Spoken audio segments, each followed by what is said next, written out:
Assalamualaikum warahmatullahi wabarakatuh.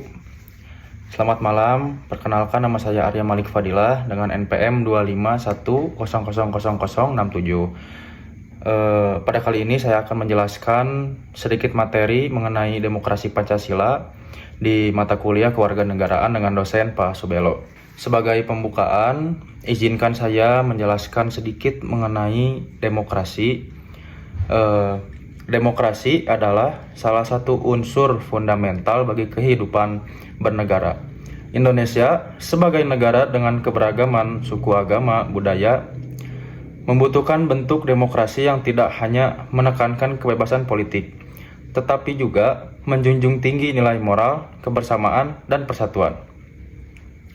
Karena itulah, Indonesia memilih demokrasi Pancasila, yaitu demokrasi yang dirancang berdasarkan nilai-nilai luhur bangsa Indonesia. Dalam presentasi ini, saya akan membahas makna demokrasi Pancasila, prinsip-prinsipnya, ciri-cirinya, serta relevansinya dalam kehidupan modern. Selanjutnya ada pengertian demokrasi. Secara umum, demokrasi berasal dari kata Yunani, yaitu demos, yang berarti rakyat, dan kratos, yang berarti pemerintahan. Artinya, pemerintahan oleh rakyat. Konsep ini menekankan bahwa rakyat memiliki peran sentral dalam menentukan arah dan kebijakan penyelenggaraan negara. Bentuk keterlibatan rakyat dapat berupa pemilihan umum, kebebasan berpendapat, kebebasan berekspresi, serta pengawasan publik terhadap pemerintah. Namun, demokrasi tidak hanya sebatas sistem politik. Demokrasi adalah budaya yang melibatkan cara berpikir, cara berperilaku, dan cara berinteraksi satu sama lain dengan menghormati hak dan kewajiban setiap negara. Pengertian demokrasi Pancasila. Demokrasi Pancasila adalah sistem demokrasi yang diterapkan di Indonesia dan berlandaskan pada nilai-nilai Pancasila serta Undang-Undang Dasar Negara Republik Indonesia tahun 1945. Berbeda dengan demokrasi barat atau liberal yang sangat menitik beratkan pada kebebasan individu, demokrasi Pancasila memadukan antara 1. Kebebasan dan tanggung jawab, 2. Hak dan kewajiban, 3. Kepentingan individu dan kepentingan bersama. Demokrasi Pancasila tidak mengutamakan suara mayoritas secara mutlak, tetapi mengutamakan musyawarah, kekeluargaan, persatuan, dan keadilan sosial. Selanjutnya, ada prinsip-prinsip demokrasi Pancasila. Yang pertama, kedaulatan di tangan rakyat. Walaupun kekuasaan negara dijalankan oleh lembaga-lembaga negara, sumber kekuasaannya tetap berasal dari rakyat. Rakyat memberikan mandat kepada pemimpin melalui pemilu. Hal ini berarti rakyat bukan sekadar objek politik, tetapi juga subjek yang berhak mengontrol pemerintahan. Selanjutnya ada musyawarah untuk mufakat. Musyawarah merupakan ciri paling khas dalam demokrasi Pancasila. Dalam proses ini, semua pihak didorong untuk mendiskusikan suatu masalah secara terbuka, jujur, dan saling menghargai. Tujuan utamanya bukan menang-menangan pendapat, melainkan mencari solusi terbaik yang dapat diterima bersama. Voting dilakukan sebagai jalan terakhir apabila mufakat tidak tercapai. Yang ketiga, ada mengutamakan kepentingan bersama. Dalam demokrasi Pancasila, kepentingan umum lebih diutamakan dibanding kepentingan pribadi atau kelompok. Prinsip ini menuntut setiap warga negara untuk memiliki kesadaran sosial dan rasa tanggung jawab terhadap bangsa. Yang keempat, menjunjung tinggi nilai kemanusiaan. Penerapan demokrasi tidak boleh bertentangan dengan nilai moral dan kemanusiaan.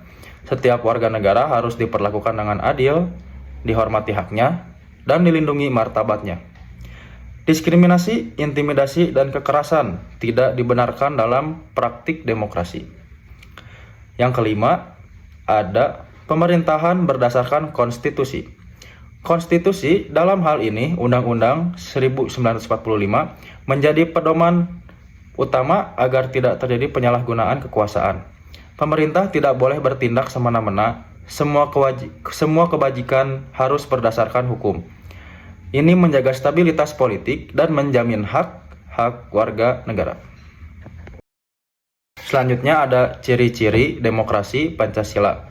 Yang pertama, pemilu yang bebas, jujur, dan adil. Pemilu menjadi sarana rakyat untuk memilih pemimpin. Dalam demokrasi Pancasila, pemilu harus berlangsung tanpa tekanan, bebas manipulasi, dan memastikan setiap warga memiliki kesempatan yang sama untuk memilih dan dipilih. Yang kedua, ada kebebasan berpendapat dengan tanggung jawab. Masyarakat boleh menyampaikan kritik, ide, atau pendapat, tetapi harus dengan cara yang santun dan tidak merusak nilai-nilai persatuan. Kebebasan yang tidak diiringi tanggung jawab dapat memicu konflik dan perpecahan. Yang ketiga, lembaga perwakilan rakyat, DPR, DPD, dan MPR menjadi tempat rakyat menyalurkan aspirasinya. Lembaga ini berfungsi membuat undang-undang, mengawasi pemerintah, serta menjadi wakil rakyat dalam proses politik nasional. Yang keempat, mengutamakan persatuan dan stabilitas. Salah satu tujuan utama demokrasi adalah menciptakan stabilitas nasional. Keputusan politik harus memperkuat persatuan, bukan menjadi sumber konflik. Perbedaan pendapat dihargai, tetapi tidak boleh memecah belah. Yang kelima, toleransi dan tenggang rasa. Bangsa Indonesia yang multikultural memerlukan sikap saling menghargai perbedaan. Demokrasi Pancasila menjamin bahwa semua warga memiliki kedudukan yang sama tanpa memandang agama, suku, budaya, maupun latar belakang ekonomi. Yang keenam, tidak ada dominasi mayoritas maupun penindasan minoritas. Demokrasi Pancasila memastikan bahwa kekuasaan mayoritas tidak boleh digunakan untuk menekan kelompok minoritas. Semua warga memiliki hak yang sama untuk menyuarakan pendapat dan mendapatkan perlindungan. Yang ketujuh, penegakan hukum yang adil dan transparan. Supremasi hukum adalah fondasi penting. Tanpa keadilan hukum, demokrasi dapat berubah menjadi alat kekuasaan. Dalam demokrasi Pancasila, hukum harus ditegakkan secara objektif dan tidak pilih kasih. Dilanjut, yaitu demokrasi Pancasila dalam kehidupan sehari-hari. Yang pertama, di sekolah. Demokrasi terlihat dalam pemilihan ketua kelas, struktur OSIS, dan rapat musyawarah. Proses ini mengajarkan pentingnya menghargai pendapat orang lain, menerima hasil keputusan bersama, dan bekerja sama. Yang kedua, di masyarakat. Kegiatan seperti rapat RT atau RW, gotong royong, dan musyawarah kampung merupakan contoh nyata penerapan demokrasi. Keputusan bersama dibuat untuk menjaga ketertiban dan kesejahteraan lingkungan. Yang terakhir ada di pemerintahan. Pelaksanaan pemilu, pembuatan peraturan daerah, dan pelayanan publik mencerminkan bagaimana demokrasi Pancasila diterapkan secara formal.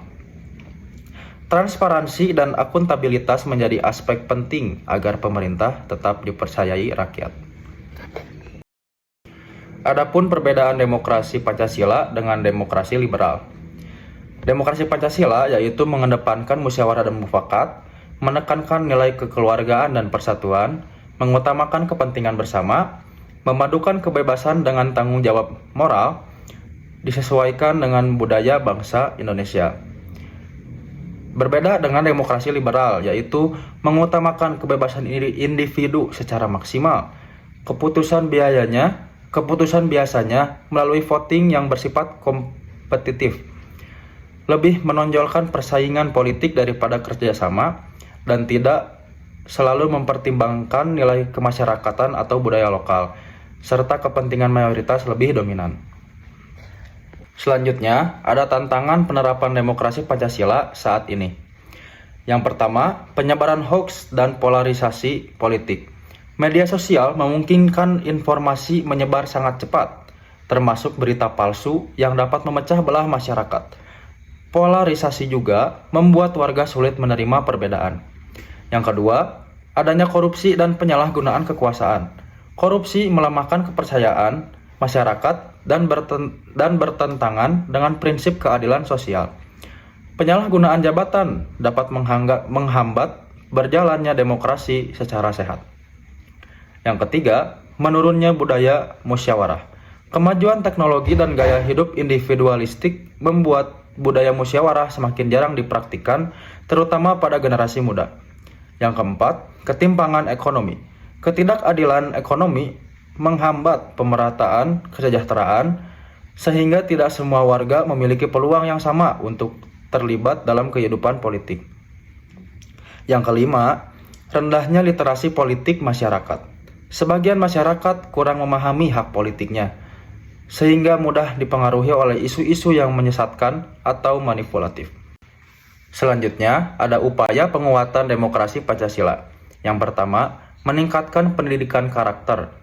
Sekolah dan keluarga berperan penting menanamkan nilai-nilai Pancasila seperti gotong royong, kejujuran, dan toleransi sejak dini kepada anak-anaknya. Yang kedua, supremasi hukum. Penegakan hukum harus dilakukan tanpa pandang bulu.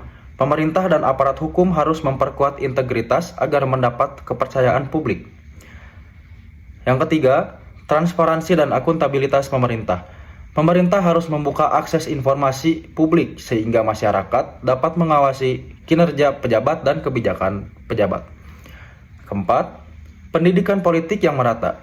Jurnal, diskusi publik, organisasi masyarakat, dan media perlu memberikan informasi politik yang benar dan mudah dipahami masyarakat. Yang kelima, masyarakat harus diajarkan cara menggunakan media sosial secara bijak, mengecek kebenaran informasi, dan tidak mudah terprovokasi. Yang keenam, menghidupkan kembali budaya musyawarah. Melibatkan masyarakat dalam proses pengambilan keputusan di lingkungan kecil seperti keluarga, sekolah, dan desa. Kesimpulannya, demokrasi Pancasila merupakan wujud nyata karakter bangsa Indonesia yang menjunjung tinggi nilai kebersamaan, kemanusiaan, dan keadilan sosial. Demokrasi ini bukan hanya sekadar sistem pemerintahan, tetapi juga pedoman moral dan budaya dalam kehidupan sehari-hari. Dengan memahami dan menerapkan nilai-nilai Pancasila, bangsa Indonesia dapat membangun kehidupan yang politik yang stabil, damai, dan sejahtera. Mungkin cukup sekian yang dapat saya sampaikan. Mohon maaf bila ada kesalahan dalam penyebutan kata. Sekian dari saya. Wassalamualaikum warahmatullahi wabarakatuh.